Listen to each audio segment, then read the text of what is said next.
2023-এ primary যে TET পরীক্ষা হয়েছিল, সেই প্রাইমারি টেট পরীক্ষার কথা মাথায় রেখে আমরা আজকে যে টপিকটা আমরা আজকে শুরু করতে যাচ্ছি, তো এই টপিকটা থেকে খুব একটু প্রশ্ন প্রত্যেকটা বছর পরিবেশ বিদ্যায় কিন্তু আসে না। কি তোমরা দেখেছিলে যে 2015 সালে কিংবা 2021 সালে একটা পরীক্ষা হয়েছিল, এই দুটো পরীক্ষা তোমাদের মধ্যে কেউ কি দিয়েছিল? 2015 সাল আর 2021 সাল, এই দুটো ইয়ারের পরীক্ষা তোমরা কেউ দিয়েছিলে, হ্যাঁ কি না? আচ্ছা, দাওনি। 2015 সালের একটা প্রশ্ন দেখবে, খুলে দেখবে, আমি করাবো প্র্যাকটিস ওগুলো। তো ওখান থেকে এই পরিবেশ সম্পর্কিত এই যে ঐতিহাসিক ঘটনাগুলো আমরা দেখতে পাচ্ছি, এই ঘটনাগুলির ওপর ভিত্তি করে দেখবে এখানে থেকে কিছু প্রশ্ন কিন্তু গত বছর প্রাইমারি পরীক্ষায় কিন্তু এসেছিল। তো আমরা 2024টাতে যে আসবে না সেটা কোনো ফ্যাক্টর নয়। তো সেই প্রশ্নগুলো তোমাদের কিন্তু এবারে প্রাইমারি টেটেও খুবই ইম্পর্টেন্ট এবং সেগুলো কিন্তু পরীক্ষার জন্য খুবই গুরুত্বপূর্ণ। তো আজকে আমরা সেই ধরনের টপিক আজকে আমরা আলোচনা করব।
তো আজকে প্রথমে যেটা আলোচনা হচ্ছে সেটা হচ্ছে বিস্ময় আন্দোলন। বিস্ময় আন্দোলন হচ্ছে যে 1770 সালে খেজারলি মারওয়ার এলাকা, যেটা বর্তমানে রাজস্থান রাজ্যে অবস্থিত। তো এই বিস্ময় আন্দোলনটা হচ্ছে যে আগেকার দিনের রাজাদের তাদের ইচ্ছে মতো রাজস্থান এলাকায় খেজারলি মারওয়ায় নতুন প্রাসাদ তৈরির জন্য যে পবিত্র গাছ কাটা বন্ধের উদ্দেশ্য নিয়ে যে সূচনার আন্দোলন শুরু করেছিল, তো এই আন্দোলনের ফলে কিংবা এই আন্দোলনের জন্য যারা প্রাণ দিয়েছেন, এই পরিবেশ সম্পর্কিত ঐতিহাসিক ঘটনা বা বিশ্ব আন্দোলন সম্পর্কে যেটা আমরা পড়ছি, তো সেই সংখ্যাটা হচ্ছে 363 জন। 363 জন কিন্তু মানুষ মারা গিয়েছিল। কাদের হাতে? ওই যে একটু আগেই বললাম যে যে সমস্ত রাজাদের সৈন্যদের সাথে যারা যুদ্ধ করেছিল, যে গাছ কাটতে দেবো না, তাতে আমাদের প্রাণ যাক, সেক্ষেত্রে কিন্তু কোনো প্রবলেম নেই বা আমাদের কোনো অসুবিধা নেই। তো এই আন্দোলনের ফলে কি হয়েছিল, 363 জন মানুষ মারা গিয়েছিল সৈন্যদের হাতে। তাহলে পরীক্ষায় তোমাদের প্রশ্ন হবে কোন উদ্দেশ্যে। তাহলে কোন উদ্দেশ্যে যদি আমি বলি, তাহলে তোমরা এখানে বলবে যে রাজার নতুন প্রাসাদ তৈরির জন্য পবিত্র গাছ কাটা বন্ধের উদ্দেশ্যেই কিন্তু এই বিস্ময় আন্দোলন কিন্তু হয়েছিল। কত সালে? সালটা অবশ্যই মনে রাখবে, উপরে দেখো তোমরা দেখতে পাচ্ছ, সালটা হচ্ছে 1770। কতজন মানুষ মারা গিয়েছিল? 363 জন মানুষ মারা গিয়েছিল। তাহলে এখান থেকে আমাদের 3টে প্রশ্ন আমাদেরকে মনে রাখতে হবে। কত সালে, কোথায়, কার নেতৃত্বে এবং কতজন মানুষ। এই কতজন মানুষ পরীক্ষাতে আসে না, কিন্তু আমাদের এই আন্দোলনটার বিশেষত্বভাবে মনে রাখার জন্য আমরা কিন্তু সেই সংখ্যাটাকেও মনে রাখবো। তাহলে অমৃতা দেবী কোথায়? রাজস্থান রাজ্যে খেজারলি মারওয়ার এলাকায় 1770 সালে। হ্যাঁ বলো টুম্পা, কিছু বলছো? আচ্ছা ঠিক আছে। 1770 সালে কোথায়? রাজস্থানে খেজারলি মারওয়ার এলাকায়। বিস্ময় আন্দোলন খুবই ইম্পর্টেন্ট। নেক্সট যেটা আমরা দেখতে পাচ্ছি, চিপকো আন্দোলন। এই চিপকো আন্দোলনটা খুবই পরে পরীক্ষার সময় 2015 সালে টেট পরীক্ষায় কিন্তু পরিবেশ থেকে এই প্রশ্নটা পড়েছিল যে চিপকো আন্দোলনের নেতৃত্ব কে দিয়েছিলেন। আমাদের কিন্তু অনেক সময় একটা নেতৃত্বই কথার মনে পড়ে, সেটা হচ্ছে সুন্দরলাল বহুগুণা। বাকিগুলো কিন্তু আমাদের আর মনে থাকে না। কিন্তু এবারের যেহেতু প্রশ্নগুলো অনেক কনসেপচুয়াল ভাবে প্রশ্নগুলো দিচ্ছে, সেহেতু আমি তোমাদেরকে বলবো যে তোমরা কিন্তু এটা ভালোভাবে খাতাতে নোট ডাউন করে নেবে। বিশেষ করে এই চিপকো আন্দোলন কারা নেতৃত্ব দিয়েছিল, কত সালে, কত খ্রিস্টাব্দে, কোথায়। তাই 1793 সালে কোথায়? উত্তরাখণ্ডের চামোলি জায়গাটার নাম মনে রাখবে। অনেক সময় চামোলিটা দিয়ে দিয়ে পরীক্ষার সময় দিয়ে দেয়, কিন্তু কোথায় কিন্তু সেটা দেয় না। তাহলে এখান থেকেও কিন্তু প্রশ্ন হয় যে চিপকো আন্দোলন উত্তরাখণ্ডের কোন জেলায় কোথায় হয়েছিল। এবারে সেখানে ধরো তোমাদের এমসিকিউ এ যে 4টে অপশন থাকে, সেই 4টে অপশন তোমাদেরকে বলে দিল যে উত্তরাখণ্ডের চামোলি এবং পরে তেহরি গাড়োয়াল জেলায় এই চিপকো আন্দোলন কিন্তু সূচনা হয়েছিল। কার কার নেতৃত্বে? সুন্দরলাল বহুগুণা, তারপরে হচ্ছে চণ্ডী প্রসাদ ভট্ট, গৌরী দেবী ও সুদেষ্ণা দেবী। তাহলে এই 4 জনের নেতৃত্বের নাম কিন্তু তোমরা পরীক্ষার সময় কিন্তু মনে রাখবে। সুদেষ্ণা দেবী, গৌরী দেবী, চণ্ডী প্রসাদ ভট্ট, সুন্দরলাল বহুগুণা। সব থেকে চর্চিত নাম, সেই নামটা আমরা প্রত্যেকেই হয়তো মনে রাখি কম বেশি, সেটা হচ্ছে সুন্দরলাল বহুগুণা। ইনি কিছু বছর আগেই মারা গেলেন। তিনি কিন্তু চিপকো আন্দোলনের একটা ওতপ্রোতভাবে যুক্ত, কিন্তু কি ছিলেন? নেতৃত্ব দিয়েছিলেন সেই আন্দোলনকে। কেন চিপকো আন্দোলনটা হয়েছিল তার কারণ হচ্ছে এই যে আমরা এখন দেখতে পাচ্ছি যে বিভিন্ন বন থেকে, বিভিন্ন জায়গা থেকে, বিভিন্ন স্থান থেকে ঠিকাদাররা দেখবে গাছ কাটতে শুরু করছে। তাহলে গাছ কাটার ফলে এখন আমরা দেখতে পাচ্ছি যে দিন দিন কিন্তু পরিবেশ পরিবর্তন হয়ে যাচ্ছে। কখনো অধিক উষ্ণ, কখনো অধিক শীত। হয়তো আমরা 6টা ঋতু একমাত্র পশ্চিমবঙ্গেই ভালোভাবে লক্ষ্য করতে পারি, কিন্তু এত গরম আগে কিন্তু ছিল না।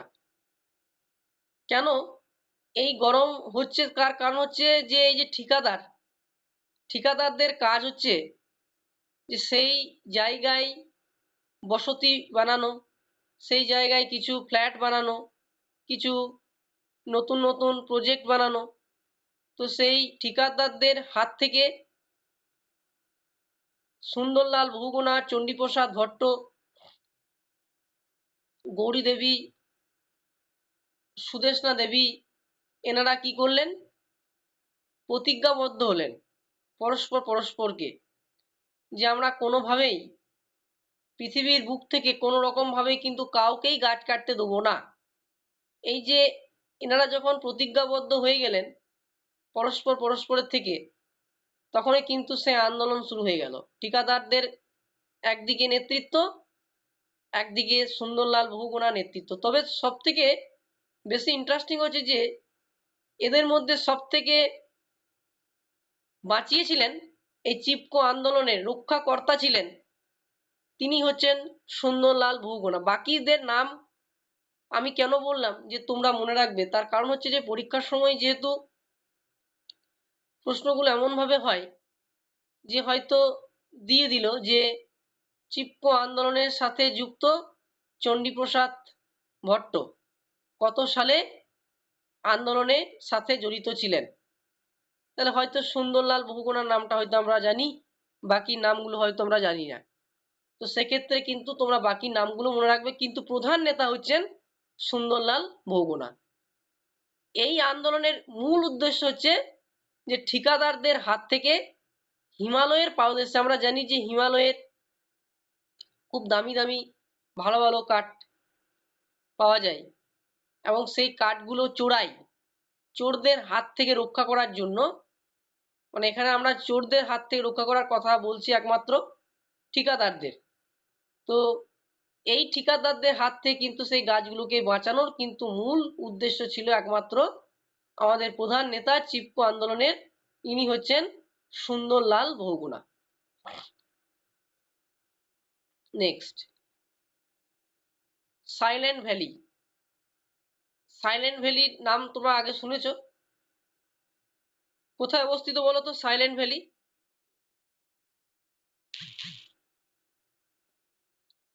সাইলেন্ট ভ্যালি কোথায় অবস্থিত?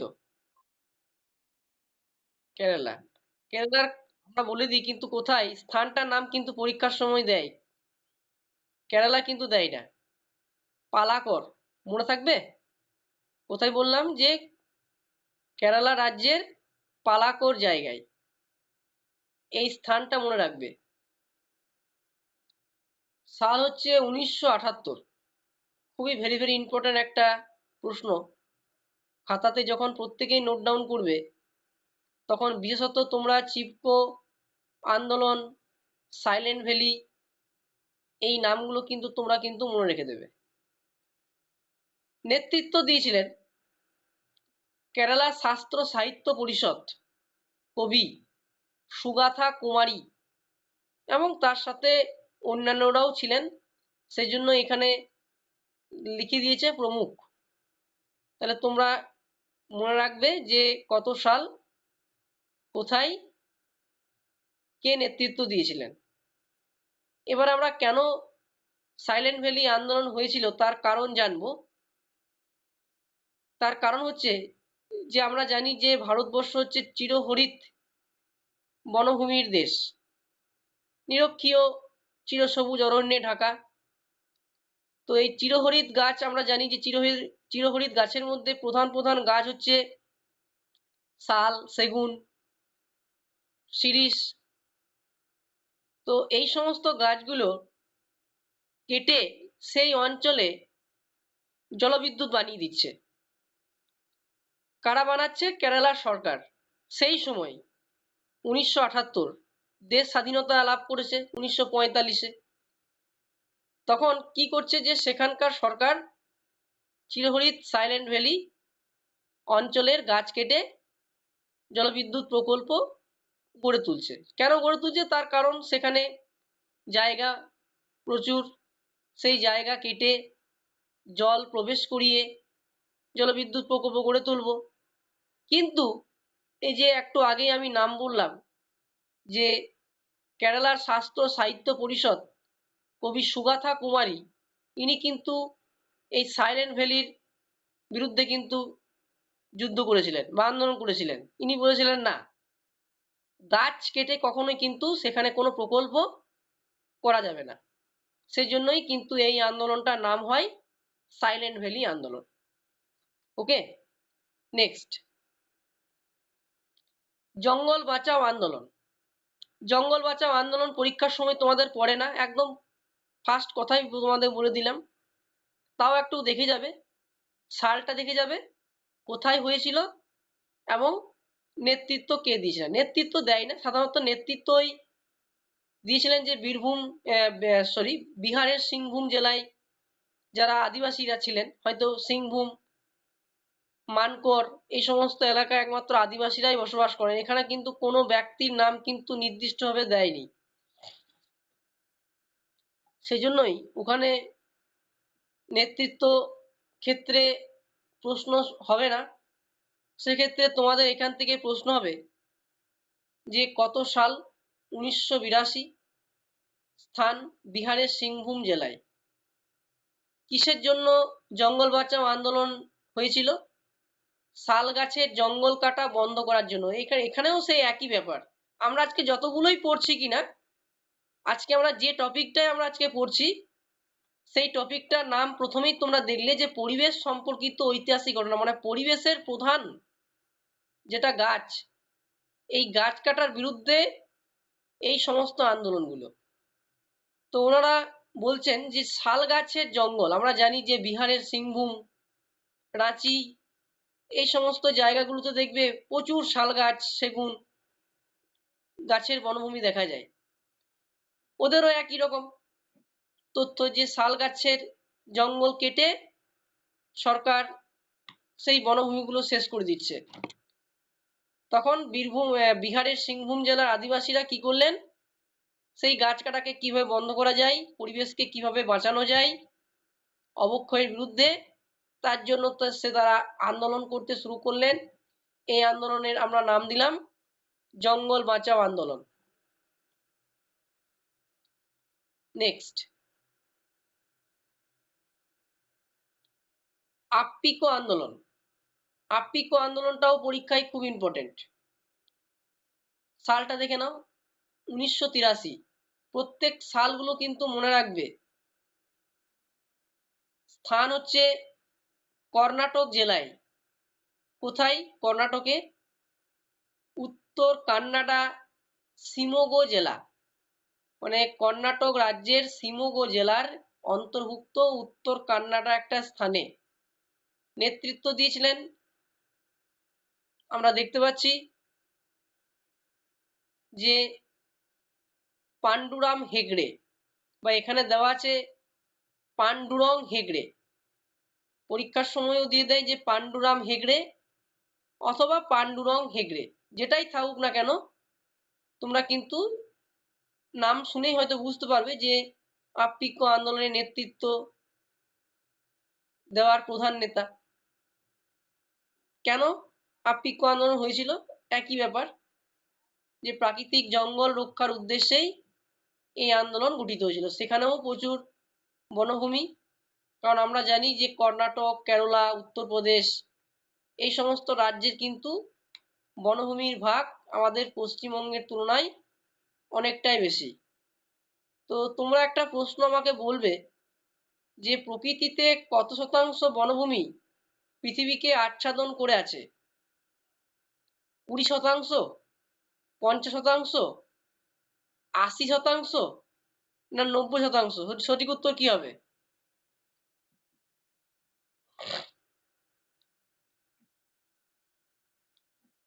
প্রকৃতিতে কত শতাংশ বনভূমি পৃথিবীকে আচ্ছাদন করে আছে? 20%, 50%, 80%, না 100%? কোনটা?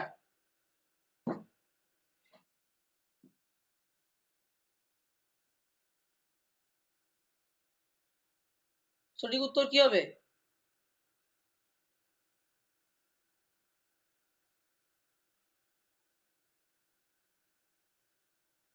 এনিওয়ান? শ্রেয়সী?